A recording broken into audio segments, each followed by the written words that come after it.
Monta uma carteirinha aí de 5 ações para dividendos. Mas e aí, Léo, as ações, como é que é? Tá comprando o quê? Conta pra gente. De ação, cara, eu comprei cara não, né, eu costumei falar. Desculpa, eu falo cara, Tem cara problema. eu falo né e cara, o tempo todo nos meus vídeos. O pessoal fala: "Porra, André". Mas enfim, ações eu comprei bastante desde o início do ano até agora. Inclusive minha carteira subiu bastante em ações. Lá naquela época que a bolsa caiu pra caramba em novembro do ano passado, e os fundos imobiliários descolaram pra Nossa, caramba, que época boa, Léo. aquela lá foi delícia, né, cara? É que eu não vendi tudo que eu tinha, vendi até a Carol, velho, vendia meu podcast e tinha colocado tudo em fundo imobiliário. Tava muito barato. Eu casei em dia 19 de outubro, foi da época que estava caindo, eu tive que gravar um vídeo na lua de mel, porque eu fiz um compromisso que eu sempre quando eu aportasse ia ser gravado, eu tive que gravar um vídeo na lua de Mas aí gastou na lua de mel, ferrou, né?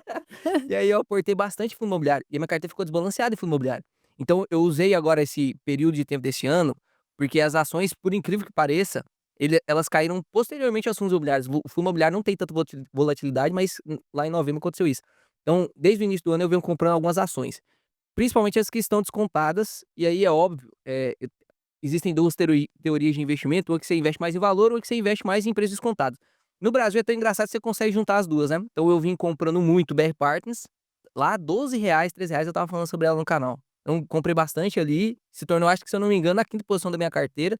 E aí, agora que listou a DR e tal, bateu R$19, não faz mais tanto sentido comprar. No preço teto até 20 dá pra ir, mas já tem pouca margem, né? Não faz tanto sentido mais. Comprei também bastante FIC, que é a Unific, que é uma empresa de telecomunicação e tal. Ela tem números tão bons quanto da TIM, que é muito melhor do que a Vivo, só que ela é muito pequenininha. Então, tem a tendência de Crescimento, multiplicação né? ser muito maior, né? Muito maior. E você vê assim as ligações que ela consegue fazer, passagem de fio, aumento de número de clientes, diminuição do churn, que é o cancelamento. Cara, realmente assim, uma empresa interessante Não, empresa legal, sabe? uma empresa interessante pra estudar.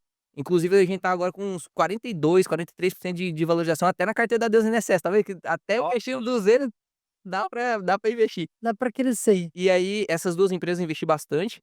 E agora, pra mim, na minha opinião, as maiores oportunidades no Brasil hoje, ou é commodity, só que tem que tomar cuidado, ou é seguradoras. As seguradoras, elas realmente estão muito descontadas. Ponto especial para Caixa Seguridade, que caiu abaixo de 14, também tava uma delícia de aportar. E BB Seguridade, que ainda tá muito barata. Ela tá na casa dos 32, 33, ainda é muito bom para aportar 32. Até meu preço tá até 35. Então até 35 eu vou continuar aumentando as posições. Por quê? Dentro do modelo onde eu invisto, a parte de ações, eu tenho 80% da carteira em previdenciárias. O que que são as previdenciárias? São basicamente empresas do setor perene, não necessariamente só do Best, mas setor perene, onde eu confio que tem uma recorrência e tal, e que são, teoricamente, já, entre aspas, boas pagadoras de dividendos. Por exemplo, a VEG, muita gente fala que não é boa pagadora de dividendo, mas ela é. Ela paga 50% de payout. É porque ela tá muito esticada. Aí parece que ela não paga dividendo, porque fica lá o dividend yield de 1, 2%. Então, por exemplo, a VEG é uma empresa previdenciária, dá para classificar. Só que, óbvio, você tá pagando cara. Então, eu pego empresas previdenciárias que têm um bom payout, pelo menos uns 20, 50%, para poder já criar minha carteira previdenciária para o futuro, e que tem margem de segurança. E as seguradoras, cara, é como se você estivesse comprando renda fixa, com potencial de valorização e com expansão de negócio. Hoje, quando você investe, por exemplo, em pré-fixado, 3%, você pode ganhar com marcação. Vou pegar um exemplo melhor. Você investe no CDI, 15%. Tá rendendo mais do que o pré-fixado, só que já engana muita gente, né? Mas tudo bem. Então você pega lá 15% para render na renda fixa. Pô, é um rendimento muito bom. Aí você pega lá, vai comparar com o BB Seguridade, por exemplo. Pô, tá rendendo, tá pagando 10% de yield, não valorizou tanto, caiu nos últimos tempos, então aí o cara que é mais leigo vai pra renda fixa. Aqui a BB Seguridade, a Caixa Seguridade também, eles têm muito caixa. Até vocês podem olhar aí, tem um indicador chamado dívida líquida sobre EBITDA, que mede o quanto de dívida a empresa tem sobre a EBITDA que ela produz, que é o lucro operacional. A seguradora não pode ter dívida, porque ela tem que, né, se bater o carro tem que pagar. Então ela é obrigatória ter caixa. E aí ela tem um montão de caixa lá. E esse caixa tá investido onde? Renda fixa. Então se eu compro a BB Seguridade, eu compro o caixa descontado, com potencial de crescimento. E aí na renda fixa. Muito bom, muito bom. Então assim, hoje as seguridades, elas estão sendo os meus maiores aportes, né. Caixa Seguridade eu comprei um pouquinho, BB Seguridade comprei, agora tô comprando, ela tá maior posição das seguradoras na maior posição. Fiz uma live com os alunos esses dias pra trás agora, analisando Porto Seguro. Por que que eu não investi em Porto Seguro, que é uma ótima empresa também? Por que que eu não investi em Porto Seguro?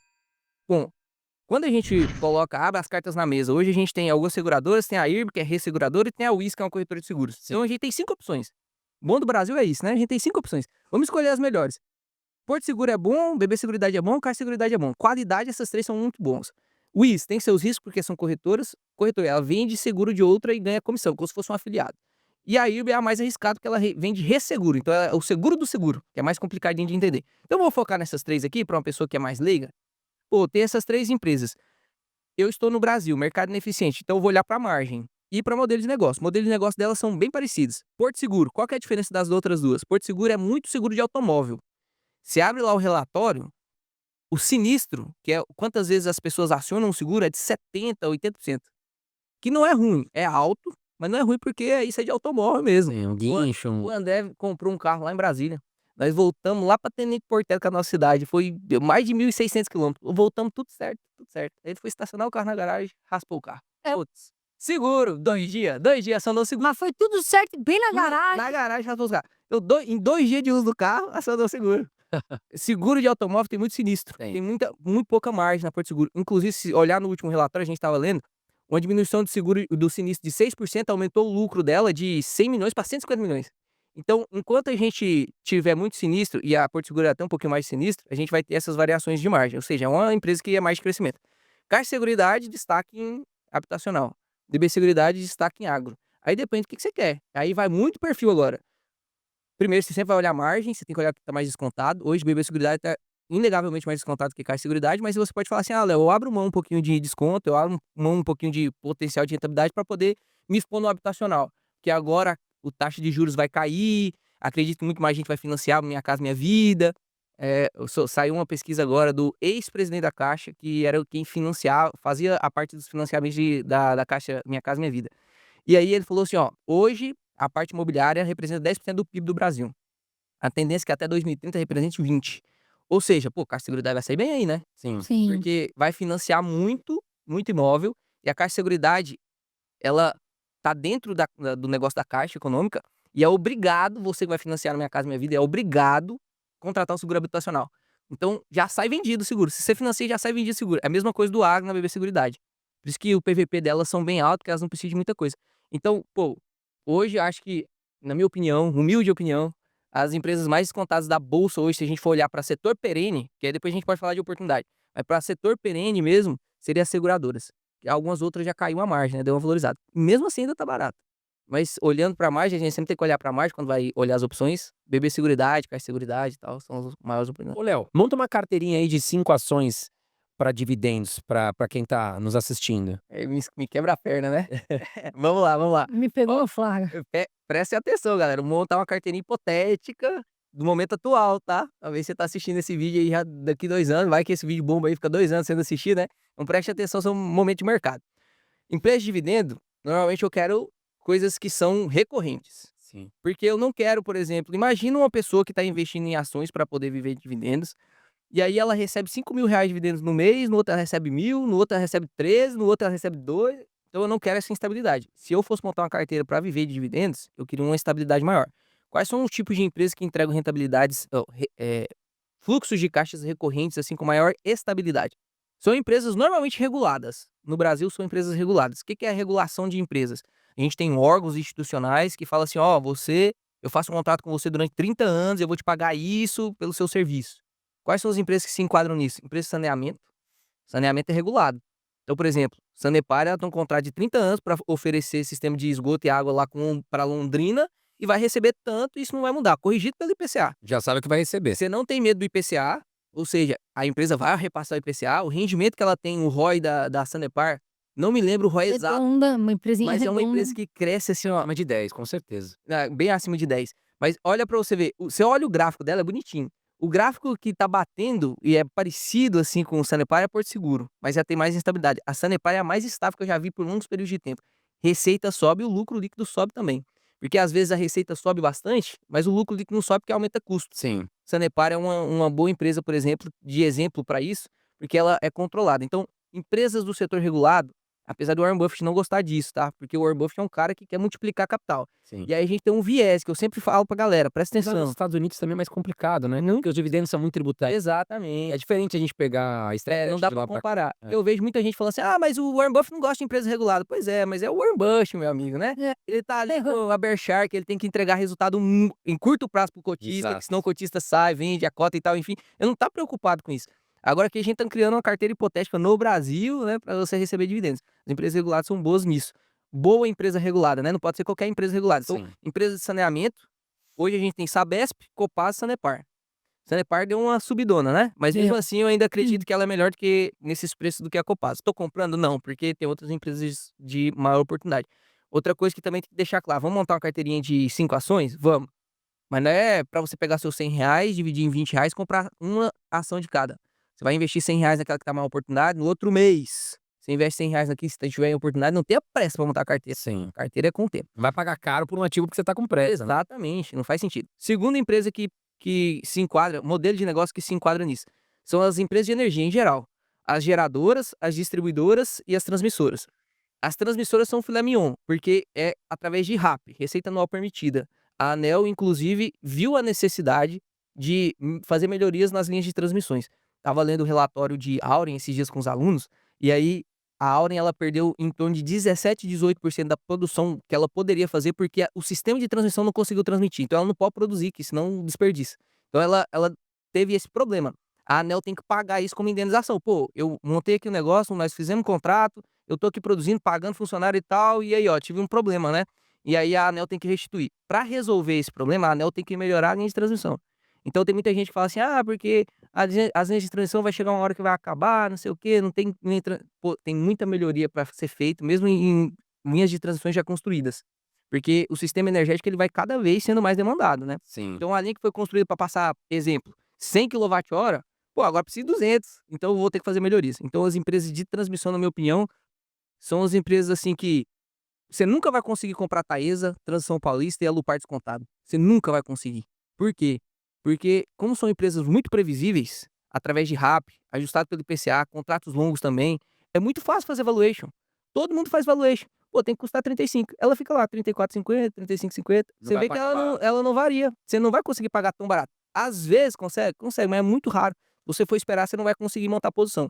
Inclusive a BlackRock, recentemente agora, se eu não me engano, foi dia 6, dia 5, não sei, agora recente mesmo, que ela comprou 5%, aumentou sua participação em Taesa, 5% agora ela tem a posição Taesa, porque ela acredita que a Taesa vai conseguir sim renovar os lotes de leilões, que todo mundo tem medo que vai vencer concessão em 2030, né? Todo mundo tem medo da BlackRock, falou, não, eu vou aumentar a posição porque eu acredito que vai ter muita oportunidade. Agora em outubro vai acontecer um leilão pela ANEEL, muita necessidade de melhoria na linha de transmissão, então vai ter muitos projetos. Se eu não me engano, nesse próximo leilão vai ser 2.000 quilômetros de linha de transmissão que precisa ser construído.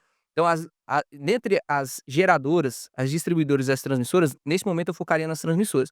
Para uma carteira de dividendos, tá com a TIR ali, se eu não me engano, Transmissão Paulista 9,2, IPCA mais 9,2 e Taesa IPCA mais 9,8. E a questão perdão, o Léo, que você tá falando, e a questão do tag along ser zero? Nossa, isso aí Transmissão Paulista, isso me te mostra, preocupa não? isso me mostra quanto é melhor a Taesa, né? Não que a Transmissão Paulista seja ruim, mas a gente tem um nível de convergência acima da Taesa. Então, se as duas estão com a mesma margem, por que eu vou comprar Transmissão Paulista, que agora é ISAE, né? Ao invés de Taesa, se Taesa tem tag along. É um preciosismo tag along, mas é um preciosismo que ele vai ser justificado quando acontecer alguma coisa ruim.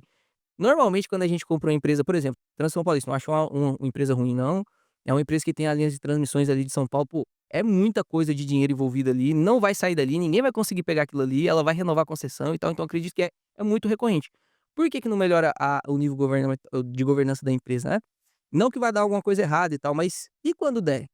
Você só se arrepende de alguma coisa que você não se preparou, se você não tivesse preparado para isso. Então, qual que é o problema de exigir o tag along? Se a margem tá a mesma.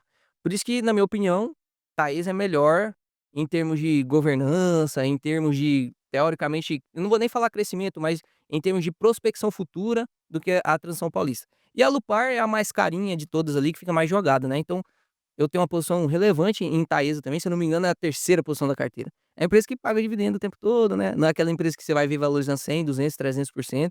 Apesar de no Brasil sempre contrariar, né? Ela tinha 7 concessões em 2007, agora tem 48. Cresceu pra caramba. Se juntar os dividendos, é muita valorização, assim, muito próximo de Banco Itaú, que cresceu pra caramba. Então, Taesa é uma ótima empresa. Essa Sanepar, Taesa, Sanepar. Banco tem que ter, né? Seguradora tem que ter. Banco, eu iria ali ou de Banco Brasil, hoje, no momento, o a banco Wilson tá atrativa, né? momento atual, né? Paga dividendos bons. Não sei como que vai estar quando vocês estiverem assistindo o vídeo. Vai que tá assistindo 2 anos, eu sempre faço isso, né? Porque os vídeos de quando eu falo pra esse teto envelhece muito mal, né? Muda muito aqui, volatilidade muito grande. Mas no momento atual, o Banco do Brasil, na minha opinião, tem uma margem sim de segurança, tá? Pra você investir, tá barato. Se você assistisse o canal aqui, o podcast, você teria visto o quanto estava mais atrativo aos R$18, né? Mas agora você não seguir, agora você segue aí, o negócio vai ver. Seguradora BB Seguridade, como a gente falou, modelo de negócio muito bom. Banco do Brasil recuperando. Pô, esses resultados de BB Seguridade é com o Banco do Brasil mal. Banco do Brasil recuperando, acredito que BB Sobe Seguridade BB vai subir Seguridade. mais. Ela renovou o guidance dela. Ela revisou. Do mesmo jeito que o Banco do Brasil revisou o guidance, ela revisou também. Só que eu esperava que ela ia revisar muito pra baixo. Ela só revisou assim, ó, vamos ficar nessa aí. Então, não espere crescimento, Léo, mas não vamos cair. Então, tem mais estabilidade, é o caixa seguro da carteira. E falta uma de dividendos. Cara, eu colocaria uma de crescimento. Uma de crescimento só para dar uma pimentadinha na carteira. Empresas que têm modelos de negócio líderes de mercado, como a Klabin. Só que a Klabin não é tão boa pagadora, então vou tirar ela dessa lista. Mas poderia entrar. A gente tem Vulcabras. Vulcabras inclusive, está sendo uma das atrações do momento aí, né? Vulcabras é uma empresa que vende sapato. Vende Isso. tênis. Sapato não, tênis de corrida, né? E ela desenvolveu o Corre, comprou Under Armour, comprou direitos, né? Comprou. Esqueci o nome da outra marca. Mas enfim, tem 2 marcas com ela. Tem a Olímpicos, que é dela. Ela lançou o Corre 3, foi sucesso. Ela lançou o Corre 4, foi sucesso. Lançou o Corre 4 com placa de carbono, foi sucesso. Todo mundo comprando. Tem o problema de. Pô, É barata, né? A ação ela dela tem, é barata. ela tem Under Armour, que é o tênis mais top. Você pode escolher comprar o Under Armour com a qualidade top, ou o Olympus com a qualidade top também, porque a Olympus antes ela era meio assim, uma marquinha mais meia boca e tal. Só que hoje você consegue comprar o tênis com a placa de carbono, cara, R$600, R$800, R$1.200, enquanto o Under Armour é 3.000 e pouco. Então o pessoal foi muito por essa competitividade de preço, e isso vendeu a marca. Então agora, realmente, não é um tênis meia boca. Eles perceberam que é um tênis muito bom. Então temos 3 pontos aqui na Vulcabras que eu acho que é muito interessante, que tem perspectiva de crescimento. Além dela pagar bons dividendos, porque ela não sai da carteira de dividendos. Primeiro ponto, tem muito descolamento de preço na própria marca dela. Então eu acredito que dá para ajustar muito o preço ainda. Ela vendeu 8,1 milhões de pares de sapato no último trimestre. Bastante. Absurdo. Se ela sobe o preço em R$100 por par, é muito dinheiro a mais. É muito dinheiro a mais. E ela não tem custo para subir isso, né? Ela não vai aumentar custo de distribuição. Força a marca. Ela já vai aumentar ela pode gastar com marketing, por exemplo, mas ela já tem toda a linha de distribuição, já tem tudo. Outra coisa, olha que interessante, ela é uma indústria. Indústrias são penalizadas. Normalmente, empresa de varejo ela tem um valuation mais alto, porque não tem tanto custo, tal. A empresa de indústria ela é mais penalizada. O que a Vulcabras fez? Ela falou assim: caramba, eu já tenho as linhas de distribuição. Se eu abrisse uma lojinha minha da Vulcabras e eu fosse quem produz e quem vende, e aí ela fez um teste, ela abriu um e-commerce. Vou vender aqui no e-commerce para testar, ver se a galera compra direto de mim, ou se ela vai ter que ir lá na Centauro, se ela quer experimentar o tênis e tal. Ela abriu o e-commerce e hoje o e-commerce é 3% da renda dela. Tem, tipo, 2 anos. Ou seja, o e-commerce otimizou, ela para quem vai vender, por exemplo, a Centauro, ela tem que entregar o par de sapato, por exemplo, a R$1.000. No e-commerce ela vende a 1.100, sem a margem. Então ela tá conseguindo isso, e ela é uma empresa que tem a tendência, ela pode, não necessariamente isso vai acontecer, mas ela pode se expandir mundialmente, porque ela tem marcas internacionais, né? Então ela pode fazer hoje ela não tem, mas ela pode exportar tênis. Então se isso acontecesse, como que ela, né, imagina uma empresa dolarizada igual a VEG, como que seria essa precificação? Hoje, no preço teto dela, se eu não me engano, o último vídeo que eu gravei estava em 20, 22. Hoje ela tá 19, que ela pagou 1,20 de dividendo, né? DataX fez cair um pouquinho, mas é uma ótima empresa aí, na minha opinião. Tem muita gente que não gosta do modelo de negócio porque vende sapato. Inclusive. Varejo, né? E aí, no caso, por exemplo, uma frase que ecoa muito nos ouvidos da galera é o Luiz Barros falando da Itaúsa, né? Eu tirei Itaúsa porque tem uma empresa de chinelinho. E aí todo mundo agora, pô, toda empresa de chinelinho é ruim então. Mas não vê o ROI da Vulcabras, né? Pô, tá estourado o ROI da Vulcabras. O ROIC dela é 19. Então, mesmo em momentos de taxa Selic de 15, ela pega dinheiro emprestado e aciona 4% de IVI, que é o valor agregado ao acionista. Então, mesmo ela pegando muito caro o empréstimo, ela dá 4% para você, sim, o dinheiro nem é dela. Imagina o dinheiro do patrimônio líquido dela, né? Que tá, se eu não me engano, um ROI de 28 também, 29, alguma coisa assim. Ou seja, é uma baita empresa, cara. Vulcabras. Então a gente Vulcabras. fechou em Sanepar, BB Seguridade, Taesa, Vulcabras e Banco do Brasil. Banco do Brasil.